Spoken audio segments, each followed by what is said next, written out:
gaining knowledge and education is dripping in Black.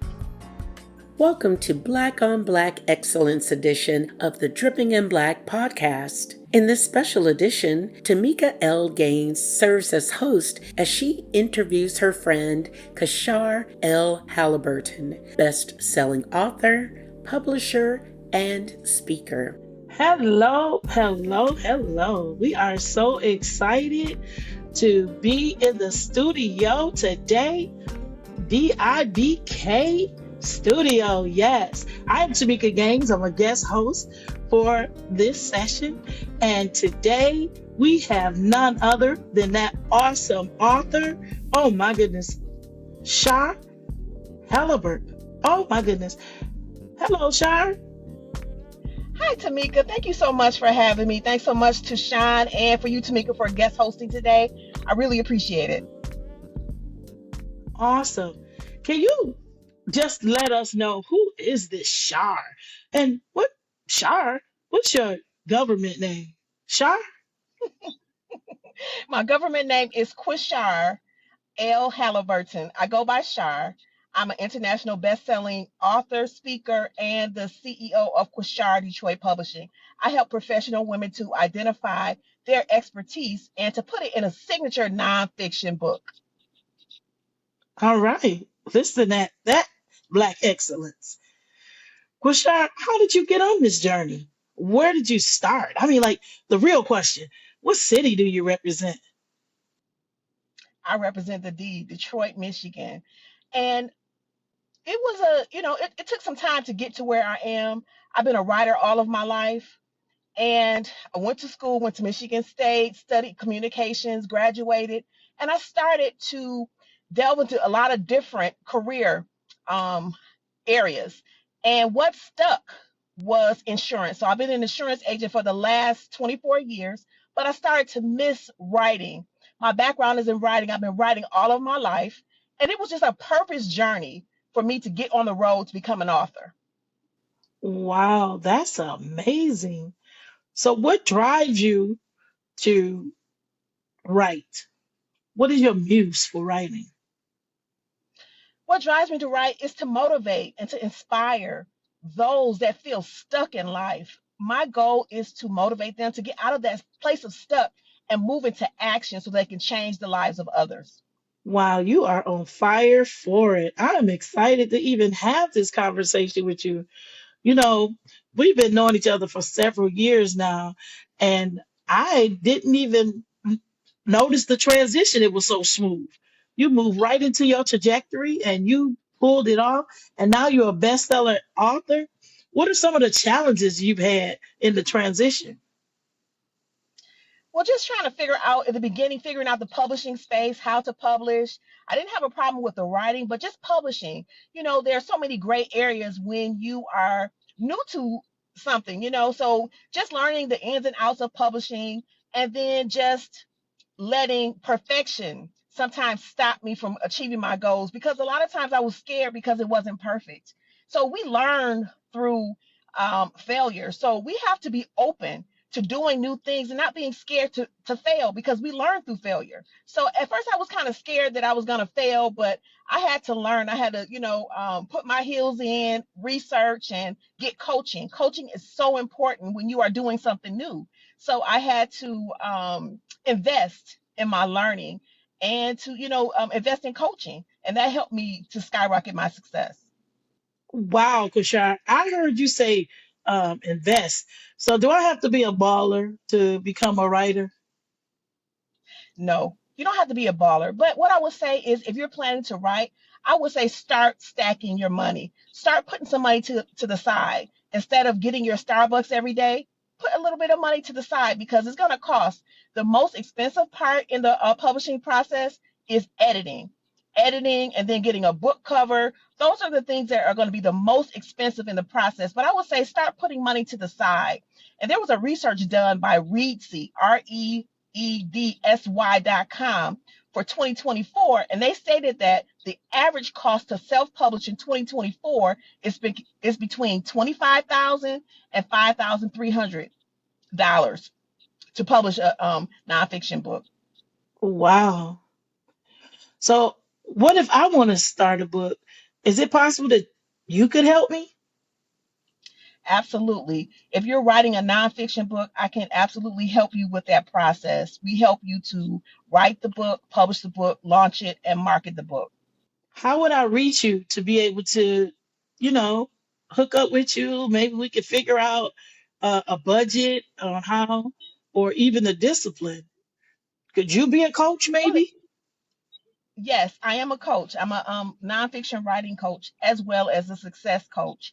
So what you can do is contact me by you can follow me on Instagram at Q like Queashar, D like Detroit Publishing, and my information is on Instagram. You can also send me an email at hello at Shar Shar Halliburton HALLIBURTON.com. Awesome. So I'm a procrastinator, and one of my close friends, I think her name is Shar Halliburton, wrote a book about procrastination. Can you give me some highlights in regards to procrastinating on what is the biggest hindrance within the procrastination and keeping us from writing our books? I think the biggest hindrance is the fear of perfection. Another thing is the fear that your writing is not good enough. We all have a story to tell. And that's why you have an editor and you have a writing coach to help you along the way. Don't be scared to start writing. I would say you start out with like at least 15 minutes a day and have a goal. If you're writing a nonfiction book, your book should solve a problem for your ideal reader. So make sure that you have an ideal reader, our ideal target audience, because your book is not for everybody. So have an ideal target audience and know what problem your book solves, and that'll get you started in the right direction. Awesome. I bought the book because you wrote the book. So I'm honored to know that my friend is an author. So I go out and buy the book. What was your ideal um, reader? Who was your ideal reader? My ideal reader were people who have goals that they want to accomplish. Maybe they're in corporate America, they feel stuck in life. And so my ideal reader was those that kept putting all of their goals on the wayside. They had a good a good corporate career, but they still had goals that were hidden deep down inside, and they were afraid to move forward because maybe they didn't know enough information about it, or maybe they had a fear that they were going to fail. But my goal was to help those people that All feel right. stuck so they can move into their purpose. Oh, well, I am the ideal reader because that was exactly what I got out of it. Because I myself work in corporate America and also run a nonprofit organization. So your book has helped me, and I'm sure it will help many others to become unstuck. And with that being said, have you gotten a lot of feedback from people in regards to how the book has helped them in their journeys?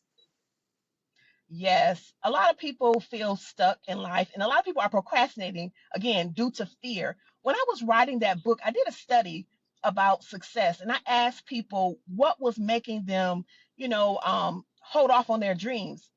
And 43% of people said procrastination, 27% of people said the fear of failure. So I just, want to encourage you and just let you know that in life, we're going to fail sometimes. We learn through failure. So don't be afraid to fail. You have to just move forward and get out of that place of stuck. And once you start moving forward, doing research, once you put those feet in action and put your pen to paper, everything that you need is going to show up for you. But you have to stop the inactivity and start acting on things. You have to start writing or start asking people for help. Asking, for help is a very good way to get started, because if you don't know, you can research, you can ask for help, and then just start moving step by step, day by day. Wow, that is awesome. Also, I would like to know, what is your why? Everyone has a why. Why do I do this? Why? What motivates me? What makes me get up in the morning? What makes me keep going when it gets really difficult? What is your why? My why is because I want to help people that feel like their purpose is not being fulfilled in life. It's so easy to get caught up in our day to day, routine. I say that a lot of times we're hypnotized by our 9 to 5, and we have hidden goals that we want to accomplish in life, but sometimes life gets in the way. So my why is because I was that person in corporate America that felt stuck. And I know how it was so hard for me to move past all the fear, procrastination. I want to help other professionals that feel stuck because there are other things that God called them to do. Sometimes God calls us to do multiple things in life. And sometimes we let life get in the way. Sometimes it could be your circumstances, life, you're taking care of family members, or it could be a lot of things that stop us from following our goals. My goal is to help that person that feels stuck so that you can fulfill your life goals and purpose. Wow, that is amazing. You are such a phenomenal young lady, and I hear that you graduated from Michigan State University. That's an awesome alma mater. So, what high school did you attend? And did you feel this driven in high school? Yes. I attended Detroit Central High. And yeah, I was always driven since I was a little girl. I always knew that there was a purpose inside of me that I had to fulfill. And so I've always been an achiever. I've always strived for excellence. And, sometimes I said, like in life, we get stuck. And I felt like I wasn't doing the most that I was supposed to be doing in life. I felt like I was living a mediocre life. And I felt like there was a calling to do much more. So I had to push myself out of that stuck feeling and start doing things. And like I said, once you get into action, everything that you need will show up for you.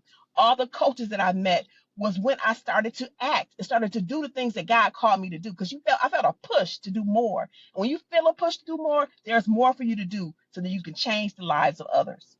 Oh, that is phenomenal. I keep hearing you make mention of God. Uh, that's a higher being. And so that right there, could you speak on the fact of how impactful having that relationship with God has impacted your career? Yes, it's been everything. It's been the basis for everything that I do. For so many years, I was telling you I was feeling stuck. And I would just, keep trying to live life day to day. But then there was an actual calling that God had placed in my life, and I kept trying to ignore it. But I couldn't ignore it anymore because I started having insomnia and I couldn't sleep at night. And so I had to Mhm. pray my way out of that stuck feeling.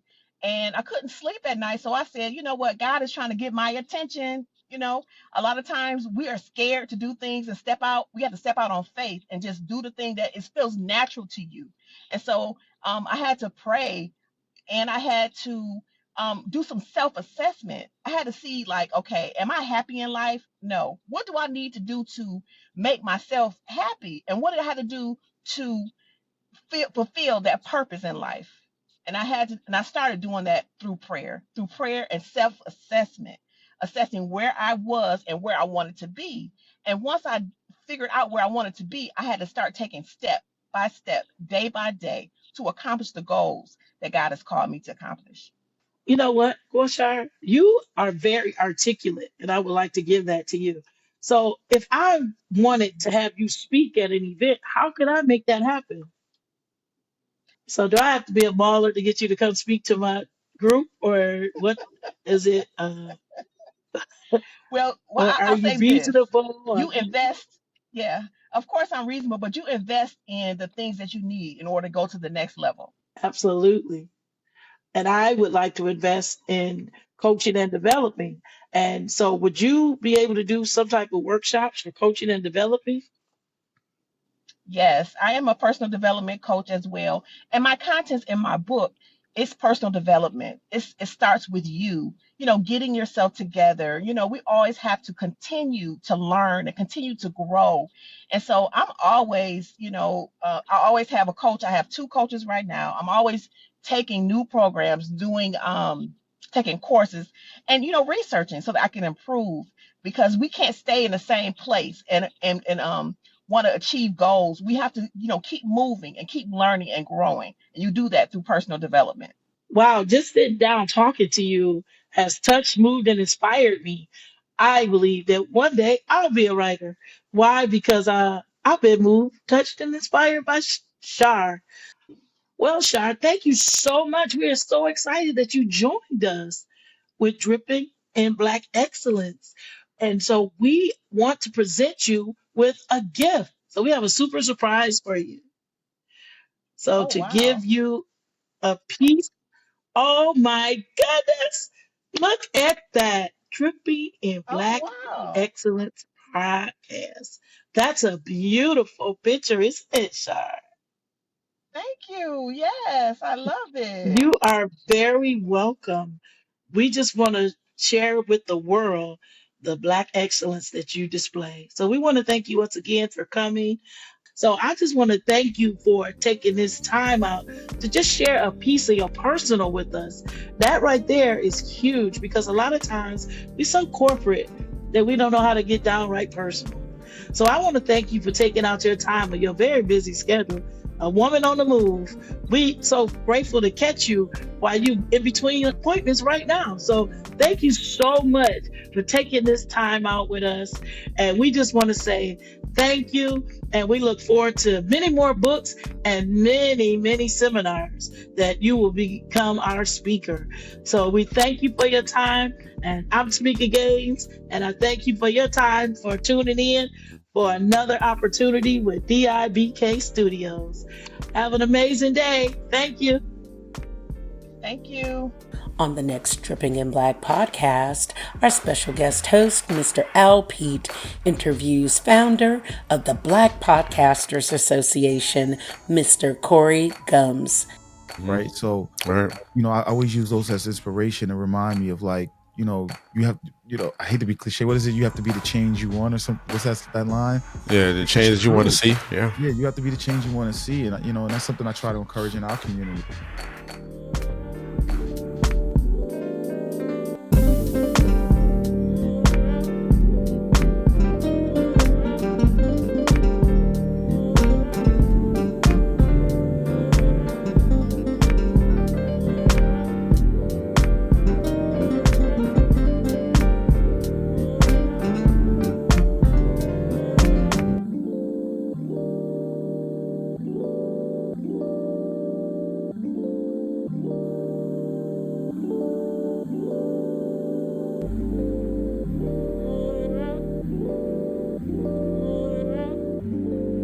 You have just experienced a Dripping in Black production.